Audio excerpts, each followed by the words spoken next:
Meja Bunda Dewan Kesenian Jakarta. Perkenalkan, nama saya Muhammad Hilmi, saya dari Komisi Riset dan sekaligus Komite Musik. Hari ini kita akan membahas topiknya adalah seni kota dan warga. Dan hari ini kita ada beberapa tamu juga yang akan membantu kita membahas ini. Yang pertama adalah Mas Bambang. Mas Bambang Prihyadi adalah Ketua Dewan Kesenian Jakarta. Yang kedua adalah Hafiz Gumai. Hafiz Gumai adalah teman dari Koalisi Seni. Ketiga adalah Mbak Evi, jurnalis dari Project Multatuli. Keempat adalah Pak D Susilo Adinegoro dari Sanggar Akar. Dan kelima adalah Mbak Elisa Sutanwijaya dari Yojak. Hari ini kita akan membahas tentang diskusi seni kota dan warga, dan ini adalah sebenarnya turunan dari topik atau tema besar yang kemarin teman-teman Dewan Kesenian Jakarta merumuskan ini sebagai arahan tema untuk tahun 2024. Kenapa kita mengambil arahan ini? Karena kita melihat dari berbagai macam program dan inisiasi berbagai macam komite yang ada di Dewan Kesenian Jakarta, banyak kelindan dan banyak keterlibatan warga yang semakin di-highlight dalam berbagai macam program yang direncanakan. Dan pada intinya sebenarnya, dan dengan topik ini DKJ ingin menggambarkan seni sebagai public goods, mengembalikan lagi bahwa perspektif seni yang bukan lagi sebagai hal yang dikanonkan, tapi justru sebagai bagian dari kebutuhan warga. Dan diskusi ini kita akan juga membahas tentang bagaimana segala macam aspek yang ada di meja ini bisa juga memberikan perspektif tentang bagaimana tiga elemen yang ada di topik itu tadi, seni kota dan warga, saling bisa mengisi dan berhubungan satu sama lain. Oke, hari ini mungkin aku akan memulai dari pertanyaan kepada Pak D Susilo. Sebagai pelaku di Sanggar Akar, Pak D, kan Pak D banyak melakukan praktek-praktek yang sebenarnya mendekatkan karya-karya seni atau program-program kesenian terhadap warga gitu, Pak D. Sebenarnya di pengalaman Pak D menjalankan Sanggar Akar sekian tahun, itu seperti apa sih warga sendiri merespon program-program yang memang melibatkan mereka dan menempatkan mereka tidak lagi sebagai penonton tapi juga pelaku di dalam kesenian, Pak D. Ya, terima kasih Mas Hilmi. Ini pertanyaan menarik, tapi saya menjawabnya berangkat dari pengalaman saja. Berangkat dari pengalaman yang awal Sanggar Anak Akar itu memulai. Sebenarnya kan awalnya Sanggar Anak Akar ini mulai dengan pendekatan kemanusiaan yang waktu itu kami merespon situasi di Jakarta, yang ada anak-anak penggusuran becak, lalu kemudian penggusuran anak-anak jalanan, asongan dan lain sebagainya. Nah, kayaknya kok ini butuh tempat atau ruang yang nyaman dan aman bagi mereka.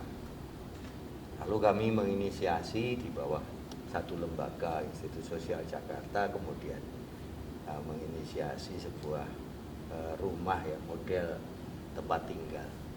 Lalu kalau sudah tinggal lalu ngapain? Kan kayak gitu kan. Ya, cerita anak-anak inilah, cerita mereka, pengalaman keseharian mereka di lapangan dengan berbagai macam ancaman dan lain sebagainya itu. Itulah yang kemudian membuka kami untuk, wah ini sebenarnya juga menarik ya, ketika cerita-cerita itu juga diceritakan kepada orang lain. Kan gitu. Misalnya saya mengatakan ke anak-anak itu, ketika anak-anak, wah nggak bisa nulis, anak-anak jalanan kan kayak gitu tuh, nggak bisa nulis. Ya sudah, direkam. Lalu mereka menulis. Direkam, lalu kemudian ada yang bisa menulis, orang teman-teman yang lainnya yang tinggal di pinggiran kami kan juga mendampingi anak-anak yang di pinggiran kali kan ya, yang bisa nulis, lalu kemudian mendengarkan sambil nulis. Nah itu kemudian terjadi di tahun 94, yang kemudian itu titik awal kami menamai Sanggar Anak Akar. Terbitlah sebuah buku catatan dari anak-anak jalanan itu. Isinya juga ada macam-macam, ada surat cinta dari penjara, jadi jadi ada yang di penjara kayak gitu mengirimkan surat cinta kepada kekasihnya di stasiun Jatinegara kayak gitu ya. Lalu kemudian ada kamus istilah-istilah jalanan yang biasa mereka sebut di situ.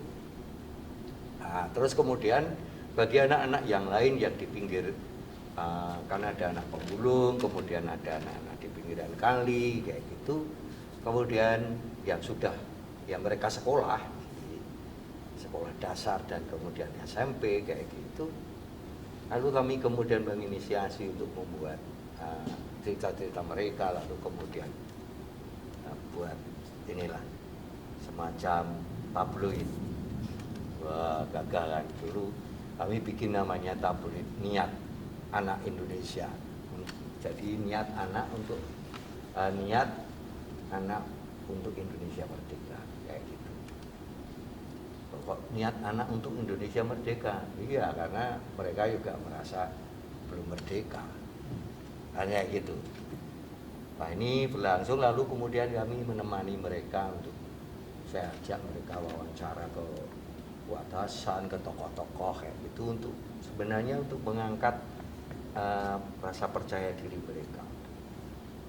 Nah, kebetulan kemudian setelah itu 2 tahun berikutnya itu Arswendo nawarin, almarhum ya, Mas Windu, mengajak anak-anak ini, wah ikut aja kerucil di SCTV.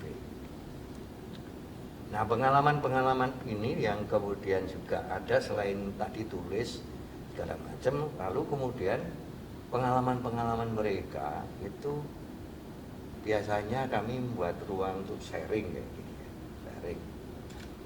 Lalu yang sekarang menjadi kebiasaan, sharing itu kemudian oleh orang-orang dewasa yang kemudian yang berpendidikan itu menyebutnya refleksi kayak gitu ya.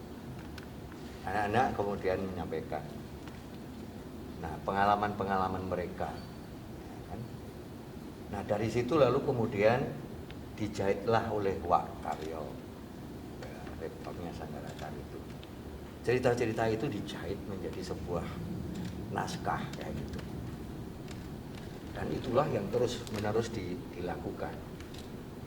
Cerita-cerita itu selalu kemudian yang diangkat di dalam seni pertunjukan itu selalu mengkisahkan adalah pengalaman kontekstual.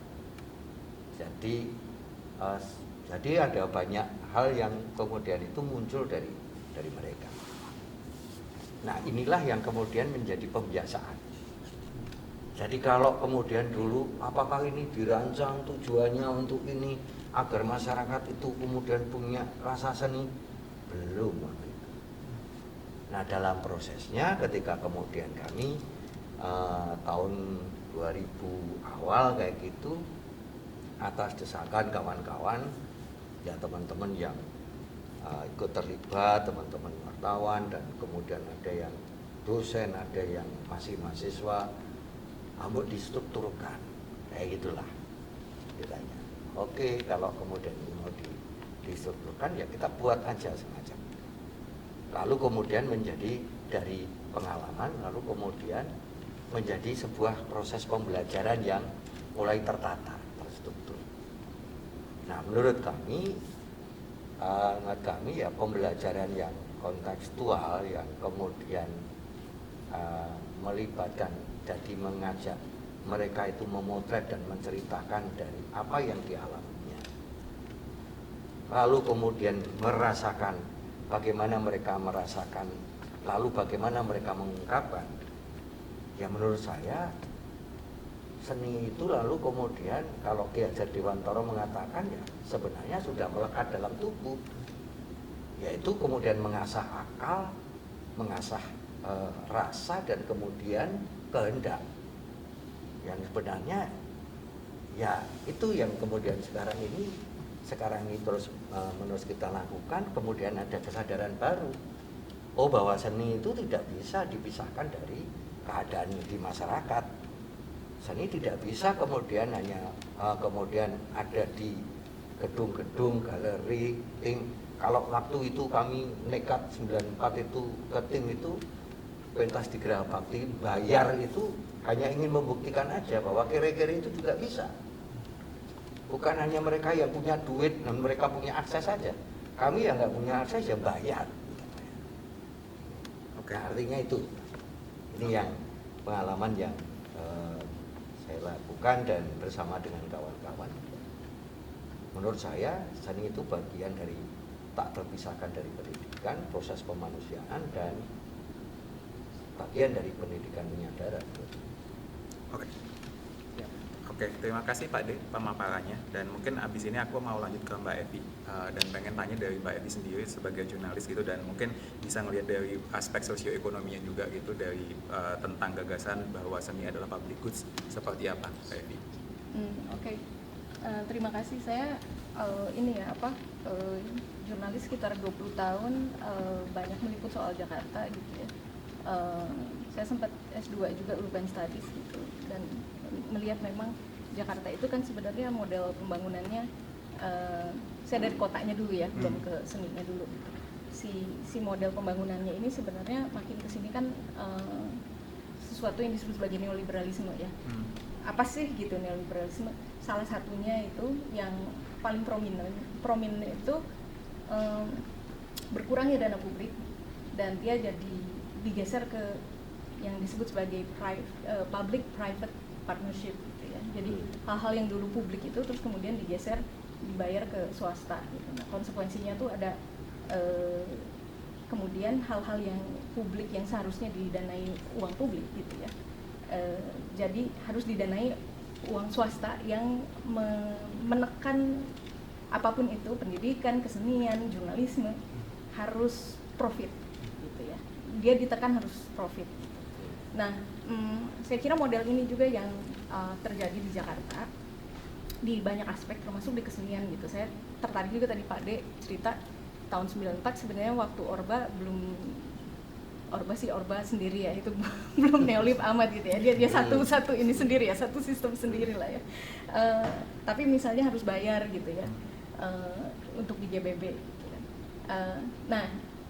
Kalau seni itu memang public goods, dan menurut saya ketika saya diundang dikasih tornya seni public goods, wah ini sebenarnya satu pernyataan yang saya kira semakin kesini akan semakin subversif sebenarnya, pertanyaan subversif sebenarnya, seni ke public goods gitu, karena ada tren selain tren pembangunan kota yang neolib ini gitu, juga salah satu konsekuensinya kan dulu ada tren aircraft, ekonomi kreatif gitu kan, masih ingat ya itu dulu zaman Bung Mari Pangestu kan yang di push gitu. Waktu itu semua orang, wah ini bagus, harus didukung, dan tentu saja ya saya kira ada banyak hal yang positif gitu ya dari ekonomi kreatif. Tetapi kemudian tanpa kita sadar, si gaung-gaungnya ekonomi kreatif ini membuat kesenian tuh dibebani semua tuh harus cuan gitu. Jadi semua pertunjukan harus bisa membiayai dirinya sendiri gitu kan, uang publik kemudian dikurangi gitu ya. Dan saya kira kemudian ada konsekuensinya juga ke bagaimana tim dipugar gitu ya. Bagaimana tim dipugar dengan asumsi dia kemudian bisa membiayai dirinya sendiri dari pertunjukan-pertunjukan atau perhelatan kesenian yang bisa menghasilkan uang gitu kan. Padahal ya itu saya setuju ke Pak D bahwa kesenian itu kan meskipun orang bilang yang basis itu sandang pangan papan, tapi kan pendidikan sangat penting, kesenian juga sangat penting gitu kan. Ini yang sebenarnya kemudian makanya kenapa saya sebut subversif gitu, karena itu sudah nggak dipercaya sebenarnya, diam-diam kita sebenarnya udah nggak percaya bahwa kesenian itu public goods. Jadi seni itu sekarang lebih komersil kan, lebih ditekan untuk yaitu menghasilkan profit gitu ya, laba. Dan kalau dia ditekan menghasilkan laba, maka dia kemudian jadi harus pakai logika kapitalisme tentu saja ya. Kalau persamaannya sama jurnalisme tuh, ini jurnalisme sekarang terjebak algoritma klik gitu ya. Nah kesenian juga harus mendatangkan penonton yang sangat banyak misalnya, harus yang punya uang juga gitu penontonnya gitu kan. Nah ini yang kemudian jadi sesuatu yang saya kira di banyak kepala birokrat itu gaya pembangunan kota yang neolib ini memang hal-hal yang harusnya bisa dibiayai publik dengan mudah gitu ya, birokrat sering kayak itu, makanya muncul pernyataan misalnya transportasi publik. Ini saya agak geser sedikit ya, transportasi publik gitu, masa kelas menengah naik kereta bayar 3.000 nggak malu gitu kan? Nggak gitu logikanya. Kalau dia satu public goods dibiayai publik, logikanya bukan soal kelas menengah naik kereta bayar 3.000 nggak malu, nggak kayak gitu logikanya sama sekali. Tetapi karena kebijakan pembangunannya itu neoliberal, dia jadi apa ya, ngeluarin duit publiknya tuh jadi hitungan banget gitu. Terus semua harus balik cuan gitu ya. Nah ini yang saya kira dihadapi teman-teman DKJ sekarang ya, satu situasi di mana birokrat dan juga masyarakatnya banyak yang mikir kayak gitu. Thank you Mbak Evi. Mungkin abis ini mau lanjut ke Mbak Elisa gitu, dan mungkin aku pengen tanya dari perspektif yang memang mengamati isu kota gitu, seperti apa sih sebenarnya kota sendiri, Jakarta sendiri gitu memaknai seni. Dan tadi mungkin ada bisa menanggapi juga paparan dari Mbak Evi tentang bagaimana kota ini dibangun sebagai dengan pola-pola neolib itu. Mungkin bisa diceritakan Mbak kalau dari perspektif Mbak Elisa, silakan. Jadi kalau kota dalam konteks neolib itu memang kota itu hanya dilihat sebagai kontestasi ruang, perebutan ruang gitu ya. Bagaimana cara menaikkan valuasi ruang dan akhirnya mengekstraksi nilai dari ruang tersebut. Mungkin itu bahasanya ribet ya, tapi sederhananya adalah ketika kita membangun lebih tinggi, maka otomatis akan ada valuasi yang didapat karena kan disewakan, jadi dapat uang lebih banyak. Nah, pemerintah juga melihat keuntungan dari itu, maka misalnya contohnya di tahun 2015 sampai tahun 2016 itu ada serial peraturan gubernur yang memungkinkan penambahan jumlah lantai gedung di kawasan yang premium ya, dari Tanah Abang sampai Sudirman sampai SCBD dan sebagainya, asal kamu bayar gitu. Mau tingginya berapa terserah, asal batasnya adalah seberapa besar kamu mampu. Nah, lalu uang itu yang didapat oleh sebenarnya itu kan adalah uang publik ya, yang didapat dari ekstraksi ruang itu kan. Nah, uang itu tidak masuk ke dalam APBD, tidak masuk kemana-mana, tetapi dipakai oleh kepala daerah untuk hal-hal yang dia suka gitu. Bisa untuk renovasi museum, itu di Fathahillah, bisa juga dipakai untuk membuat jembatan Semanggi yang warna-warni, JPO yang warna-warni, lalu bisa juga kalau nggak salah juga untuk membangun tugu sepeda gitu di dalam Sudirman gitu loh. Nah ini kan jadinya walaupun itu uang yang akhirnya jadi publik, tapi dia asalnya dari ekstraksi, dan ekstraksi itu yang memungkinkan privatisasi ruang tuh makin banyak gitu. Jadi untuk menghasilkan uang itu, ruangnya harus privatisasi dulu, tapi seninya itu belum tentu untuk publik, dari publik gitu loh. Ya, dan kita harus nikmatin jembatan warna-warni gitu tanpa ada nggak bisa komplain gitu ya. Harus melihat JPO yang bentuknya kayak pinisi gitu, walaupun di tengah Sudirman gitu, nggak ada yang bisa komplain gitu, dan nggak bisa diubah juga gitu kan. Lalu tugu sepeda gitu yang out of the blue tiba-tiba ada tugu sepeda gitu loh. Nah itu mungkin konsekuensi dari kota yang neolib itulah gitu. Kalau misalnya ditarik ke peraturan ruang dan kebijakan dari pemerintah sampai dia hasilnya seperti apa gitu. Nah, seni itu hanya produk terakhirnya gitu, yang dia bisa, kepala daerah bisa disperse terserah dia mau bikin apa gitu. Nah, tapi kalau kita balik lagi ya tentang definisi kota itu sendiri, kalau kita mau pakai kota mungkin pakai dari civic gitu, atau city, civic dan sebagainya, walaupun ini istilahnya global north ya, mungkin itu dia bisa aja disebut sebagai karena asal dari civitas gitu ya, dia adalah komunitas yang beragam macam-macam orangnya, yang memiliki kepentingan dan melakukan kegiatan ekonomi, sosial, budaya, dan politik di mana mereka tinggal dalam setting bangunan tertentu dan dalam lingkup geografis tertentu. Jadi inilah yang membedakan dengan desa gitu. Mereka tinggal di bangunan, segala macam kegiatan dalam lingkup geografis tertentu gitu. Nah, yang menariknya di sini, walaupun dia kalau secara neolib itu dia dianggap sebagai kontestasi, tapi kota itu adalah hasil karya seni dan kerja seluruh warganya. Semua orang berkontribusi di situ, entah itu dalam berupa pajak, dalam bikin rumah, bikin community garden lah, apapun dia berkontribusi di situ. Nah, jadi kalau misalnya kita lihat seni sebagai public goods ini juga dilihat siapa pelakunya gitu.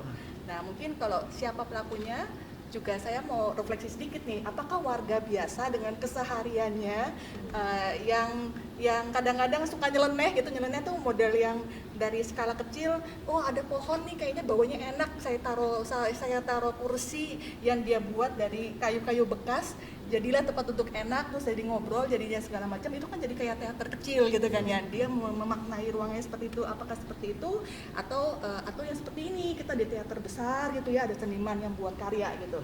Nah, apakah warga-warga kecil itu juga termasuk sebagai seniman gitu kan ya? Dari mana asalnya seni itu sendiri? Nah, mungkin saya sedikit berkaca dari kegiatan Rujak, karena Rujak itu boleh sedikit ini ya, nggak promo sih. Jadi Rujak itu selalu memakai seni, tapi bukan sebagai produk atau apapun ya, tapi sebagai advokasi, sebagai medium gitu.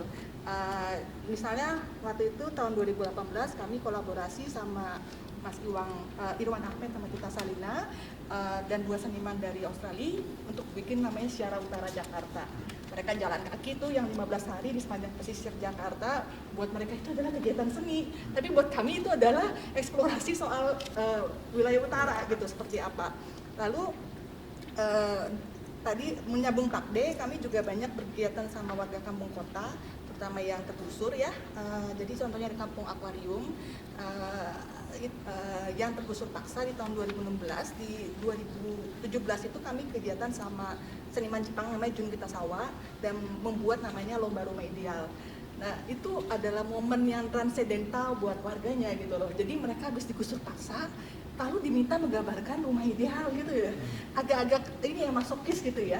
Tapi buat warga itu jadi kayak perayaan gitu, karena dilakukan di saat 17 Agustusan.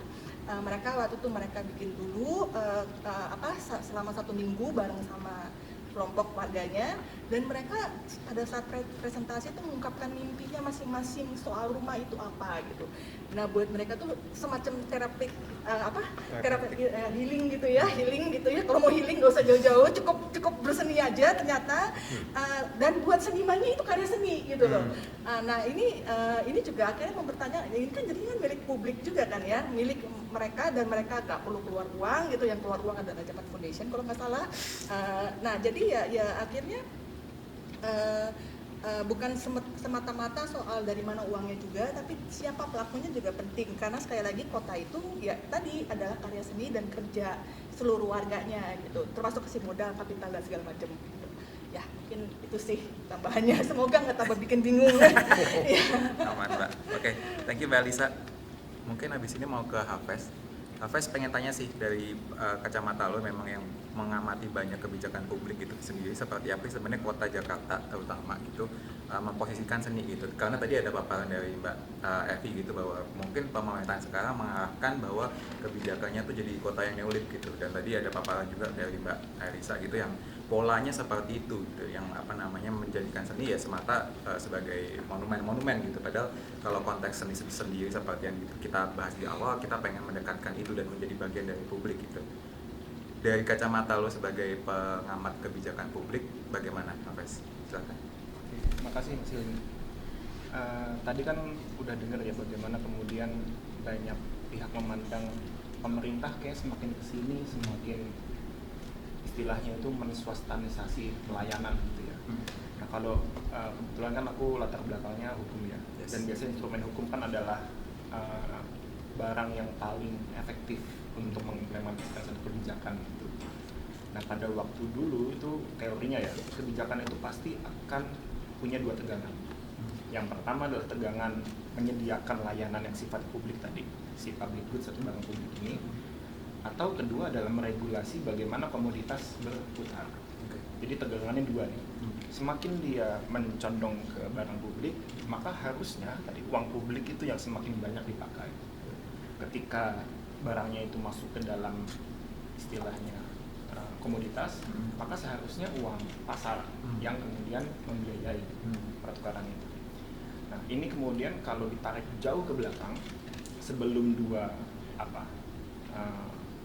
tegangan ini muncul, negara itu kan dulu muncul pemerintah, tujuannya satu, biasanya welfare state sebenarnya, bahwa negara itu adalah pengejawantahan cita-cita masyarakat untuk bisa sejahtera. Maka dulu pada awal semua kebijakan itu ya orang-orang hukum belajar bagaimana hukum bisa digunakan untuk semua orang merasakan public goods awalnya. Makanya dulu istilahnya tuh ya Eropa kontinental terutama ya, bahwa semua peraturan itu dibuat demi keuntungan yang paling banyak. Makanya di istilahnya tuh ya nggak apa-apa yang kecil-kecil ini dikorbankan selama publiknya yang besar ini mendapatkan keuntungan yang sebesar-besarnya. Nah kemudian banyak orang berpendapat kalau gitu caranya maka hanya mayoritas akan mendapatkan, karena negara itu kan pasti tidak netral ya, dia akan punya biasnya sendiri. Banyak yang bilang bahwa seharusnya yang namanya kebijakan itu tidak bisa sepenuhnya dipegang negara, harus ada hal-hal yang dia dipisah. Karena kita tahu semakin negara itu menguasai semuanya, dia semakin gemuk, birokrasi semakin panjang, semakin tidak efisien. Muncul tadi public private partnership gitu, bahwa menswastanisasi pemerintah itu kayaknya jalan keluar. Makanya kita sering kan bahwa banyak sekali layanan-layanan publik kemudian dialihkan gitu ya ke pengelolaan model perusahaan. Maka tegangan tadi public goods mulai geser dia menjadi komoditas. Sebelum kita masuk ke seni kan kita lihat hal yang lebih umum dulu lah. Kesehatan, air bersih, transportasi, hampir semua hal ini dipercaya kalau dia diserahkan pada swasta akan lebih efisien daripada negara. Nah kalau dalam teori orang hukum itu dibilang welfare state kemudian berubah namanya. Tadinya negara untuk kesejahteraan menjadi negara penjaga malam istilahnya. Tugas negara cuma satu, memastikan tidak ada rampok, memastikan tidak ada maling, memastikan masyarakat kalau pulang malam itu aman. Jadi direduksi perannya. Bagaimana dengan pendidikan, kesehatan, gitulah hal-hal yang tadinya dalam teori lama dia anggap public goods, serahkan saja sama Swasta. pasar, di mana dipercaya metode pengelolaan seperti ini pasti akan lebih efektif. Itu booming tuh, saya lupa ya tahun berapa kemudian teori ini diadopsi banyak sekali tempat kan. Ya itu, dan kemudian menjadi istilahnya tadi ya neolib ya, jadi semua orang bersemangat berlomba-lomba menswastanisasi si konsep kebijakan terpusat untuk menyediakan public goods ini. Dan hampir semua tempat percaya bahwa ya negara fungsinya itu aja, nonton. Dia meregulasi sebatas jangan sampai swasta ini menjadi pemerintah baru bagi masyarakat. Nah itulah yang kemudian menjadi tantangan. Ketika semua barang menjadi komoditas, maka bermain tadi pasar. Orang-orang yang tanda kutip lagi tidak memiliki kapital yang cukup, maka dia tidak akan bisa mengakses si komoditasnya. Lagi-lagi selalu ya tegangan kan. Ada lagi muncul jangan-jangan yang dulu itu memang lebih baik, bahwa public goods itu harus dikembalikan ke tempatnya, bahwa ada hal-hal yang tidak bisa dikomodifikasi. Kan pertanyaan dalam forum ini, apakah seni termasuk ke dalam barang itu? Mungkin kalau yang lain seperti kesehatan gitu ya, sandang pangan papan, mungkin transportasi, banyak orang menganggap ya udah itu tidak dipertanyakan, itu pendidikan, negara wajib hadir di sana. Kemudian kalau seni, apakah negara hadir? Nah kemudian muncullah tegangan itu di Indonesia. Kalau kami koalisi sini menyatakannya kalau barang itu dianggap public goods, biasanya ngurus Kemendikbud. Gitu ya, ini klasiknya ya. Kalau barang itu komoditas, yang ngurus Bekraf. Makanya kan mereka seperti dua kementerian yang tidak saling bercampur ya, kayak air dengan minyak gitu. Kemendikbud akan mengurusi hal-hal yang katakanlah sifatnya art for the art sake gitu, seni untuk seni aja. Menjadi seni tradisi, buat museum, cagar budaya, kesenian yang ada di tim mungkin. Sementara kalau Ekraf, Kementerian Ekraf sangat berbeda sekali kan. Bagaimana seni-seni yang sifatnya industrial bisa dijadikan komoditas, dijual ke pasar internasional, mereka yang mengurus. Nah inilah yang kemudian menjadikan kita mungkin sulit mendeteksi sebetulnya negara apakah sudah tepat memisahkan yang seperti itu, atau jangan-jangan ada hal-hal yang tidak bisa dibuat hitam dan putih.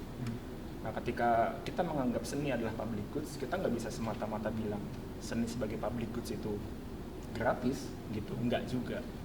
Bahwa kita percaya kalau tadi Pak Desus bilang seni itu bisa loh sebagai medium mendewasakan masyarakat misalnya, atau Mbak Elisa bilang seni itu bisa kok dipakai untuk katakanlah melawan depresi gitu, memperjuangkan hak dasar yang lain gitu. Nah maka kita tahu seni ini kan tidak bisa dijual, yang punya nilai seperti itulah yang aku rasa public goods-nya ada. Itu adalah seni-seni yang tidak mungkin dia dilepas di pasar dan bisa hidup. Ketika seni yang punya karakteristik seperti itu dilepas, maka dia tidak akan bisa berkelanjutan dan terus mengecil. Nah, di situ peran negara untuk bisa menjaga seni sebagai tempat diskursus itu tetap hidup. Tapi kita juga tidak bisa menafikan bahwa si seni sebagai komoditas itu adalah satu medium yang bisa membuat seni itu jauh lebih, apa istilahnya, trailblazing itu apa ya, jadi dia akan punya gampang sekali menemukan model baru kesenian gitu. Bahwa ketika dia dipaksa dengan tekanan pasar, bentuk-bentuk seni yang juga di luar nalar itu bisa muncul. Nah, sehingga kalau kami di Koalisi Seni berusaha menyeimbangkan nih tegangan bahwa ya seni kita bisa dekati dengan dua perspektif itu. Ketika dia public goods, kebijakannya berbeda. Ketika dia sebagai komunitas, kebijakannya pun lain lagi. Dan negara menurut aku hari ini tidak bisa mengatakan kami welfare state, kami negara penjaga malam, nggak bisa. Mereka harus menjalankan dua fungsi ini secara bersamaan dan dengan kualitas kebijakan yang juga sama-sama baik gitu. Nah, menurutku seperti itu sih Mas Ilmi. Oke, thank you Hafiz pemaparannya.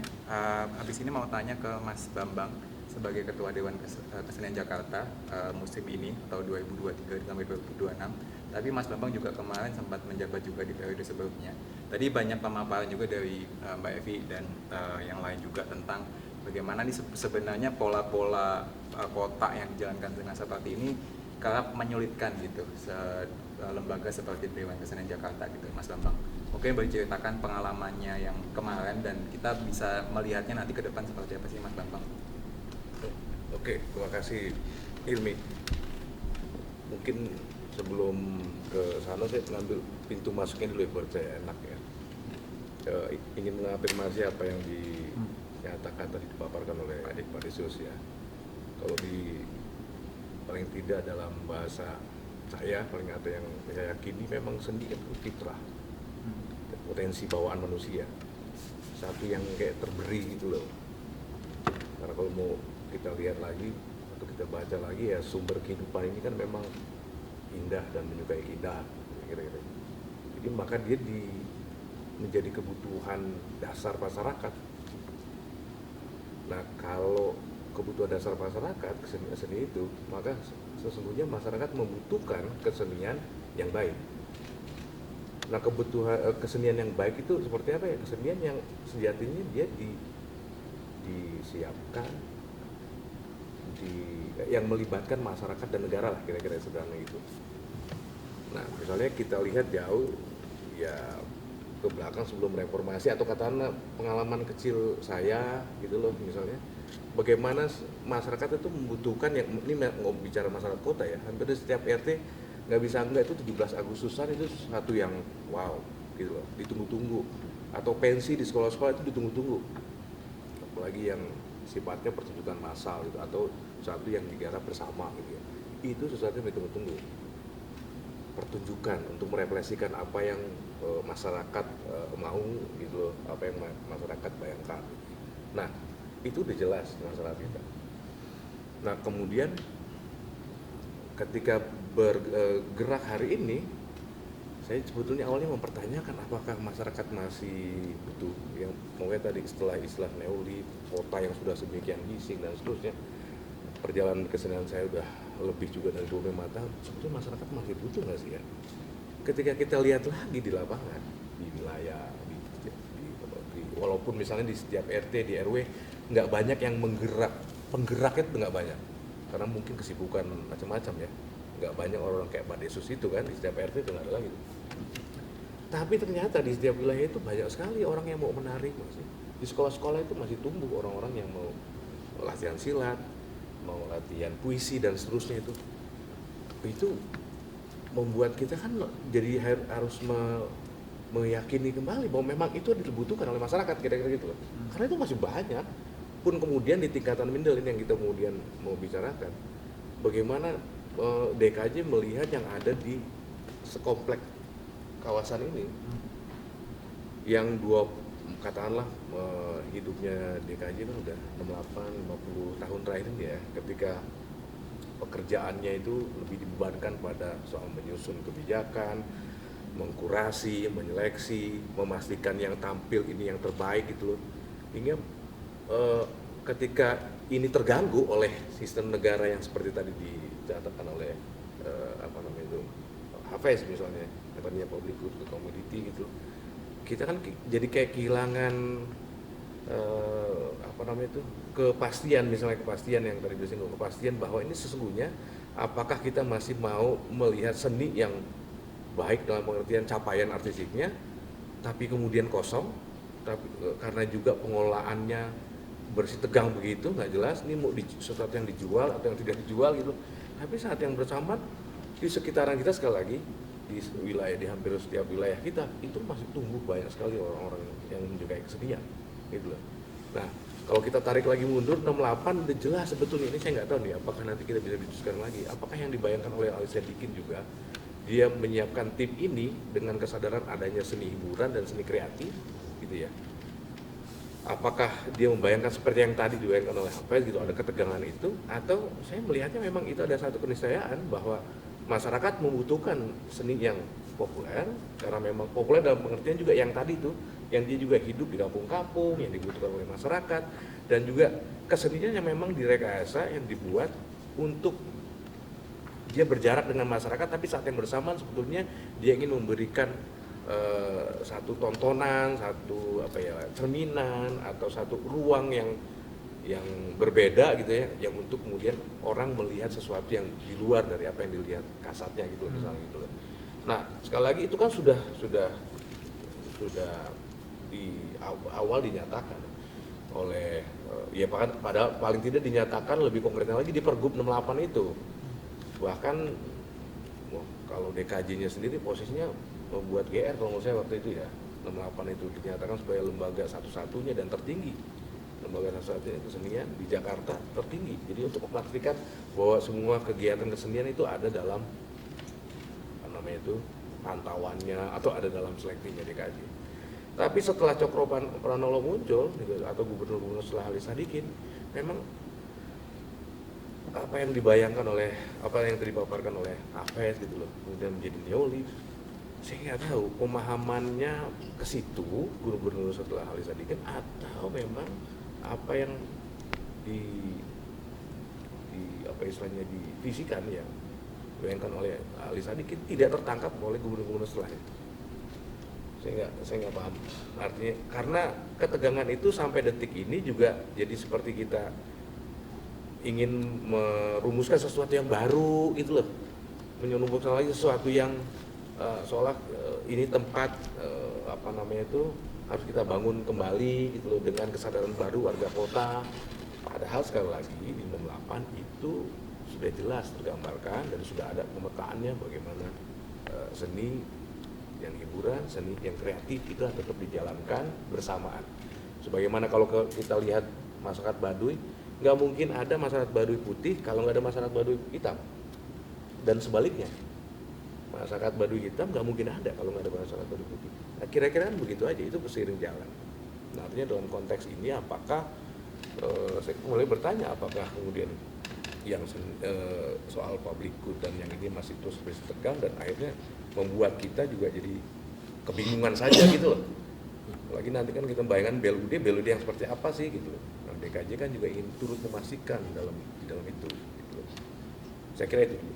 Oke, terima kasih Mas Bambang pemaparannya. Tapi mungkin kalau dari aku yang bisa tangkap dari beberapa pemaparan tadi, memang ada tensi ya antara bagaimana pola-pola kebijakan dari pemerintah terutama gitu mengarahkan bahwa ada tarik menarik antara bahwa seni harus dipegang oleh negara atau seni yang mungkin semakin kesini diarahkan ke ranah-ranah privat gitu dan harus di swasta gitu.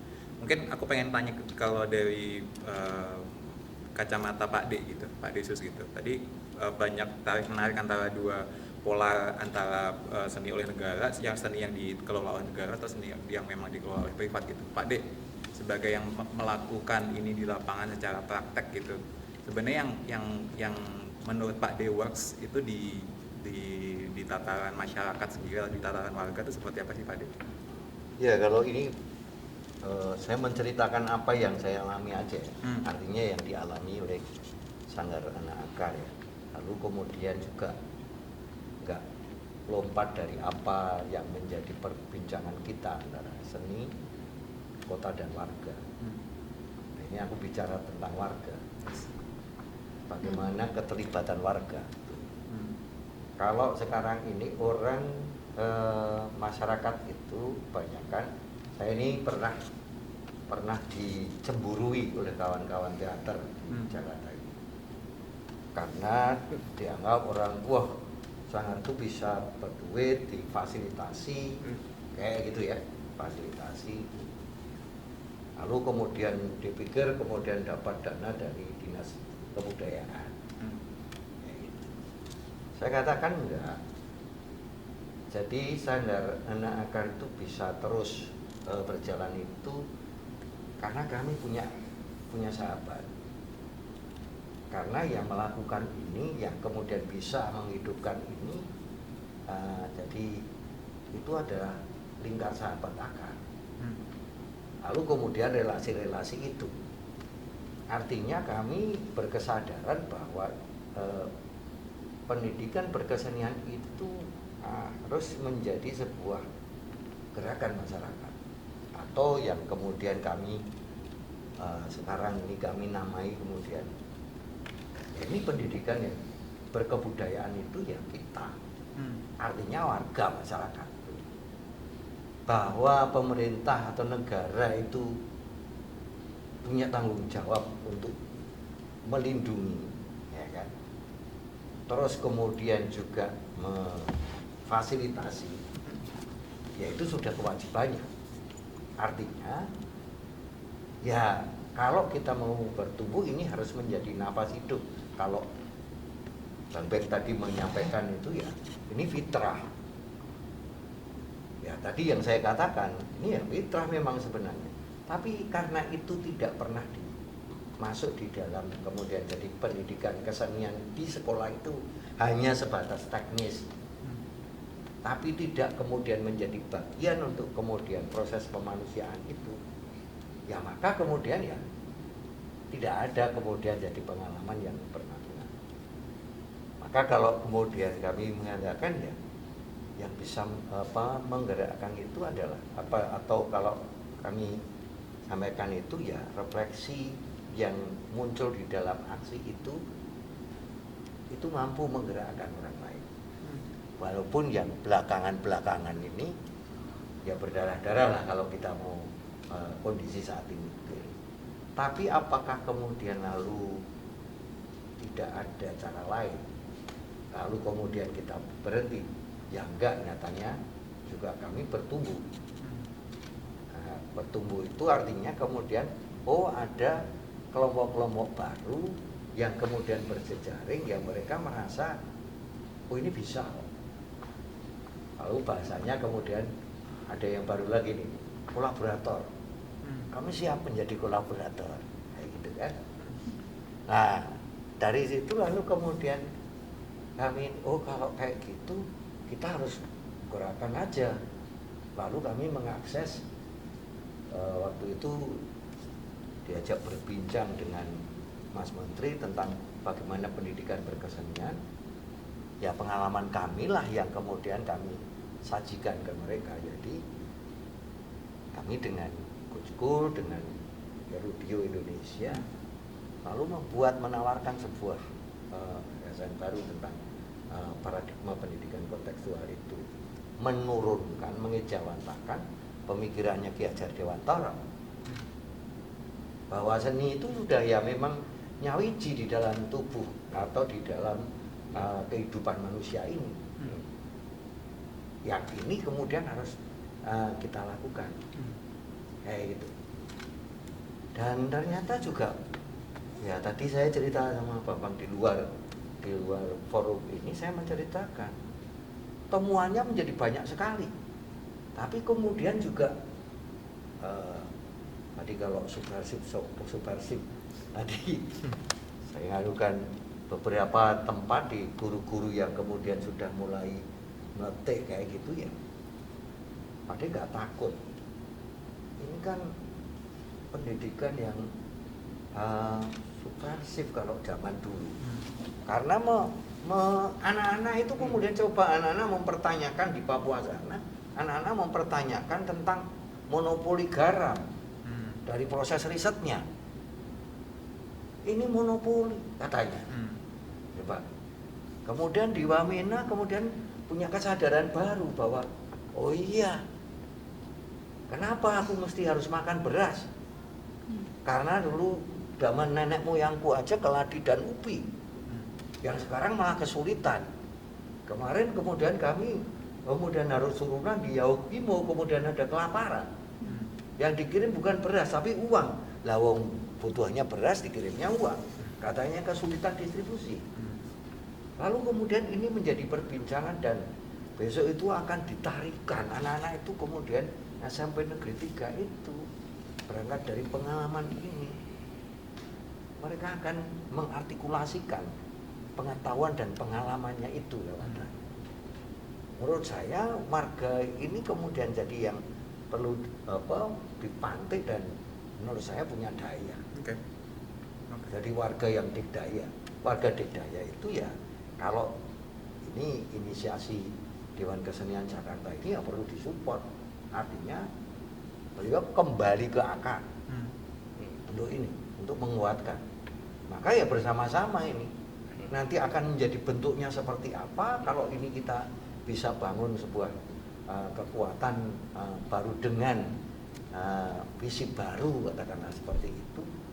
Kita tidak ingin mengatakan landasan yang tahun-tahun sebelumnya zamannya Pak Ali Sadikin itu ada landasan dasar yang menurut saya ada nilai-nilai filosofis yang mesti kemudian kita ijawantahkan untuk ke depan. Oke. Kayak gitu kan? Oke, yes. Pak De, tapi kalau dari paparan Pak De kita aku jadi penasaran ke Mbak Evi sih. Tadi kan Pak De bercerita bahwa mungkin pola-polanya ternyata lebih banyak dijalankan oleh warga sendiri gitu, dan warga akhirnya mau menemukan cara gitu. Tapi kalau seperti itu sebenarnya itu dari kacamata seniman nih. Aku penasaran kalau dari pengamatan Mbak Evi sendiri gitu, dari warganya sendiri itu sebenarnya pola-polanya seperti apa sih dalam memaknai seni sendiri, Mbak Evi? Ya, jadi memang Pak De mengingatkan satu elemen penting yang tadi memang hilang dari pemaparan gue ya, karena memang aku sendiri tadi yang kayak agak-agak set the tone bikin dikotomi antara publik dan swasta ya. Nah sebenarnya yang disebut swasta ini memang kepikirannya tuh kebanyakan korporat gitu ya, perusahaan gitu ya, tapi sebenarnya ada swasta yang lain gitu ya, orang kan, warga Ya, warga. Jadi Pak D itu mengingatkan satu elemen terpenting, warga gitu kan. Ketika misalnya diskusi ini awalnya berangkat dari ide bahwa seni ini adalah barang publik yang harus dikembalikan publik. Publik itu apa sih? Warga kan? Yes. Publik itu warga, rakyat gitu Ya. ya, warga gitu kan. Kita di Indonesia sebenarnya nggak terlalu familiar dengan istilah publik ya. Kita biasanya pakai warga, pakai Betul, rakyat ya. gitu kan. Bukan uang publik tapi uang rakyat Ya. gitu kan biasanya. Yang kadang-kadang sering dikorupsi jadi uang pemerintah ya. Pak D. Ya, Seolah-olah ya. itu uangnya pemerintah yang Ya. ngasih saya gitu ya, Ya. ngasih. Itu yang sebenarnya Betul. sangat berbahaya. Tapi ya tadi Hafiz juga aku tertarik gitu ya, jadi ada di kolom publik pasar gitu kan, publik pasar milih dua-duanya, enggak lah gitu kan, asal seimbang aja dua-duanya gitu kan. Dan publik pasar warga sebenarnya menarik ya, karena kalau misalnya dia dia geser ke sepenuhnya pasar tapi terus balik lagi ke peran negara yang sangat besar, itu juga aku kira buat kesenian kabar buruk lah mungkin ya Mas Bambang, mungkin nanti akan bisa lebih ini ya Mas Bambang sama yang praktisi gitu ya, ketika negara hadir bukan hanya dalam bentuk menyalurkan dana publik gitu ya, tetapi hadir sepenuhnya hadir gitu kan. Gawat Wah, itu ya, kayak namanya- zaman Orde Baru Ya, dulu gitu kan, paling diinjak gitu kayak kan, itu kan Soeharto. mengerikan kan gitu kan. Iya, iya. Sebenarnya jadi bukan soal balik lagi ke dulu, tapi gimana warga ini jadi jadi focal point lah gitu ya. Jadi focal point, seni barang publik dikasih dana publik, dikasih uang rakyat buat apa sih? Buat Ya, apa? ya, ya. Terus pertanyaannya kan kemudian gitu kan. Ya. Berarti seninya harus balik lagi dong. Nah tapi Pak D saya kira udah cukup convincing lah ya, sudah cukup meyakinkan, mengatakan fitrah lah apa gitu ya, sama pendidikan gitu, bisa memantik pemikiran kritis gitu ya. Itu kan luar biasa, dan saya kira itu memang ya saya kira kita semua di meja ini sepakat lah ya bahwa ya seni itu layak mendapatkan uang publik. Seni itu nggak boleh 100% dia diserahkan ke pasar gitu. Dia harus ada dikasih modal yang adalah uang rakyat, karena dia balik lagi ke rakyat lah gitulah istilahnya gitu ya. Bisa dalam bentuk bermacam-macam. Nah ini yang tadi saya juga mikir, Mas Bambang bilang soal pengembangan kesenian misalnya ya. Uangnya itu kemana sih gitu ya, ke fasilitas kayak tim kan gitu ya, bikin gedung pertunjukan kan uang publiknya gitu ya, atau kemana gitu ya. Saya kira pengembangan kesenian, pendidikan kesenian, atau membiayai komunitas-komunitas seperti Sanggar Akar gitu ya, yang ternyata selama ini jarang banget ya dapat uang dari tapi dapat malah merepotkan. Nah, ya benar sih. Iya. Nah, yang menarik ini kan model kayak Sanggar Akar, saya tertarik itu tadi sahabat gitu ya. Yang ngejagain tuh sahabat gitu. Jadi sih sama warga gitu. Yang ngejagain sama warga. Jadi ada uang publik juga masuk gitu ya, tapi nggak lewat negara dulu gitu. Nggak lewat pemerintah dulu. Nah, ya itu saya kira tetap harus ada uang rakyat masuk gitu. Dia nggak boleh sepenuhnya diserahkan jadi komoditas yang udahlah pasar aja yang biayain gitu ya. Karena si pasar ini memang warga juga sebenarnya. Tapi pasar itu ketika dia sebenarnya bukan sepenuhnya warga. Kalau dia diserahkan ke pasar itu jadinya konsumen sebenarnya. Si warga ini tidak menonton sebagai warga, bukan buat pendidikan kritis, ya kan, tapi buat eskapisme misalnya, buat hiburan, habis capek kerja terus menghibur diri, nggak apa, ya buat nggak apa-apa juga sih, aku juga melakukan ya, nggak judgmental, tentu saja aku melakukan semua itulah ya, nonton hal-hal yang apa, eskapis, yang ini itu aku lakukan semua, tapi ada kesenian yang itu yang memantik pemikiran kritis, ada kesenian yang dia eksperimental sehingga misalnya dia kemudian kalau pakai logika pertumbuhan ekonomi lah ya, atau pakai logika komoditas gitu, kesenian eksperimental yang mungkin pada dirinya sendiri tidak menghasilkan uang, tapi sebenarnya dia penting untuk pengembangan yang komersil, seni yang komersil misalnya, itu harus dibiayai uang rakyat gitu. Itu. Jadi ada keseimbangannya gitu lah, jangan terlalu dikotomi juga ya. Iya. Berarti kita kayaknya mungkin di meja ini sudah sepakat bahwa memang seni dan warga adalah satu hal gitu, mungkin bukan dua elemen terpisah gitu. Tapi mungkin yang masih kita perlu pertanyaan adalah tentang elemen kota gitu. Dan tadi banyak paparan dari Pak Desus, dari Mbak Evi juga gitu, dan Mas Dempeng juga gitu, tentang kota sendiri secara posisi dan bagaimana kota melihat si seni sendiri sebagai kesatuan dengan warga tuh, kita masih bertanya-tanya gitu, bagaimana sebenarnya kota Jakarta terutama gitu melihat itu gitu. Mungkin Hafiz kalau dari kacamata perundangan yang ada tuh sebenarnya perspektifnya seperti apa sih, Hafiz? Ya, jadi kalau pengalaman ya, pada waktu Undang-Undang Pemajuan Kebudayaan itu lahir, itu kan tahun 2017, dia memberikan satu anomali, dimana kalau kita baca pasal-pasalnya itu yang diberi kewajiban itu negara. Di Indonesia ini rata-rata peraturan itu adalah setiap orang wajib atau setiap orang dilarang. Nah, kata ini kan jelas ya bahwa subjek dari si peraturan adalah kita, warga gitu. Warga harus bayar pajak, warga nggak boleh melanggar lalu lintas. Jadi isinya kalau nggak larangan adalah kewajiban. Si Undang-Undang Pemajuan Kebudayaan ini berbeda sekali. Dia adalah negara wajib, negara harus, dan masyarakat berhak. Jadi kan satu rasa yang beda banget. Nah di sini yang kalau orang secara teori bilang itu arm's length policy, bahwa kebijakannya itu sejauh gapaian tangan aja, bahwa pemerintah hadir, tapi dia tetap ada jarak gitu, kayak orang lencang depan lah, dia dekat, tapi tetap dia ada jarak yang nggak boleh dia lampaui gitu ya. Ini yang tadi kalau meminjam Pak Desus bilang, negara itu fasilitator, dia membiayai, tapi dia bukan patron.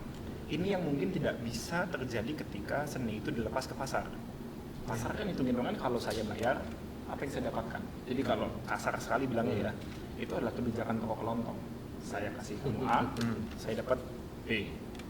Jadi kalau saya dukung seni ini, misalnya si swasta, apa yang saya dapatkan? Entah itu perbaikan citra, promosi, gitu ya, atau hal lain yang entah yang buat dia rasa menguntungkan. Negara tidak bisa menggunakan logika yang sama ketika dia mendukung sesuatu. Nah ini yang tadi dibilang sebagai arm's length policy tadi ya, dia ngasih, tapi ada batas Kalau tadi Mbak Ivi bilang kan negara hadir tuh bisa hadir beneran ya. Mengerikan. Iya, saya Saya udah biayai. ngalamin. Hadir sepenuhnya. Ayo dulu Saya biayai naskah drama aja disimak sama Kudrim ya. Ini opo ini? Dia membiayai Mas Bek tampil di Taman Ismail Marzuki, tapi ada pegawainya di ujung pintu sana Mengawasi. untuk mengawasi. Jadi Ya. apa dana yang saya beri? Itu yang kemudian tidak bisa, itu tidak bisa ditawar. Oke. Nah itu yang kemudian tadi semakin berkembang si teori kebijakannya ini kan juga semakin Ya. semakin bisalah kita mengkotak-kotakan mana yang bisa kita tahan dan mana yang harus kita lepas gitu. Nah kalau kita berbicara kota, sempat muncul tren di mana kota-kota ini berusaha seperti tadi ya logika swasta memberi dukungan pada seni untuk mencitrakan dirinya. Ya. Sempat ada kan kayak semua kota berlomba-lomba punya ikon. Ya. Ya, ingat nggak ada masa di mana semua kota pengen punya festival jazz. Jazz A, Jazz B, Jazz C, semua kota tuh lomba tuh. Alasan mereka kemudian memberikan uang publik tadi yang berasal dari pajak itu untuk mendukung acara-acara ini, hitung-hitungannya kan mungkin bukan untuk kepentingan warga. Entah untuk kepentingan kota dalam artian pemerintah kota gitu atau pemerintah kabupaten menciptakan dirinya secara politik, atau ya menarik pariwisata. Lagi-lagi ada ada apa ya rasa pasar gitu di logika pemerintah bekerja. Atau juga misalnya kayak sempat kan rame Ambon City of Music, misalnya gitu. Ada kota lain yang pengen dibilang kota apalah. Nah ini yang kemudian mungkin jadi hal lain bahwa ketika tadi Mbak Elisa bilang kota itu ya tempat ekonomi berputar. Nah mungkin jangan-jangan ada sisi itu tuh ketika keseniannya kemudian bisa dijadikan satu komoditas, ekonomi yang datang di kota itu semakin besar misalnya, dan itu bisa menjadikan satu hal yang menguntungkan untuk si pemerintah kotanya.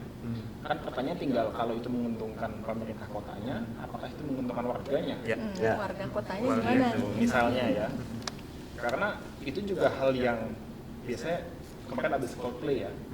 Kan orang pada marah tuh. Kenapa kemudian di Singapura 6 hari, di Jakarta cuma 1 hari? Tapi kalau kita lihat lebih dalam itu kan sebenarnya ironi ya. Ya. Ini jadi ngomongin negara orang gitu. Singapura dia memiliki esplanade segala macam, stadion bagus buat tarif internasional, fasilitasnya nomor 1 di ASEAN mungkin. Tapi lihat senimannya dari Indonesia. Karena senimannya Coldplay lah gitu kan, senimannya dari Inggris gitu ya. Penontonnya dari mana? Indonesia. Jadi kemudian dia hanya menempatkan dirinya gitu sebagai kota, hanya sebagai tempat di mana seni itu diperdagangkan. Apakah kemudian seni di Singapura menjadi satu barang publik yang menguntungkan warganya? Kita tidak tahu. Apakah kemudian kesenian di sana bisa Hidup. digunakan warga untuk medium bersuara tadi yang Mbak Elisa bilang? Kan juga tidak. Jadi kadang suka ada jebakan tersendiri, ilusi bahwa ketika seninya itu begitu maju infrastrukturnya, seninya begitu hebat perputaran ekonominya, apakah kemudian seni itu bisa menjalankan fungsinya tadi, fitrahnya itu kepada warganya? Itu juga belum tentu. Ada tempat-tempat mungkin dia tidak tersentuh oleh uang yang besar tadi, tapi keseniannya justru bisa benar-benar bermanfaat untuk warganya. Jadi itu juga satu hal yang mungkin menjadi paradoks ya, bahwa dukungan yang besar tidak selalu berarti seni itu berfungsi untuk warga. Gitu sih kalau Oke. aku ya. Sip. Kalau dari dari kacamatanya Mbak Elisa nih, penasaran tadi kan si Hafez bercerita bahwa kota punya perspektif seperti itu gitu, dan tapi kalau dari pengalaman yang sudah berlaku atau berjalan di Jakarta gitu Mbak khususnya gitu, sebenarnya sebenarnya peraturan kota yang ada di Jakarta sendiri itu berdampaknya seperti apa sih kepada publik dan warga dan kesenian sendiri gitu dari pengamatan Mbak Elisa? Jadi mungkin ini yang perlu sedikit dibedakan, ini adalah berkesenian sama seni ya.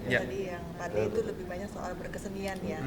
Nah, tapi kalau misalnya kita lihat seni akhirnya salah satunya adalah produk, dan produk itu biasanya dengan mudah dirasakan orang itu ada di ruang, dan kalau misalnya mau dirasakan oleh orang itu adalah sebaiknya di ruang publik.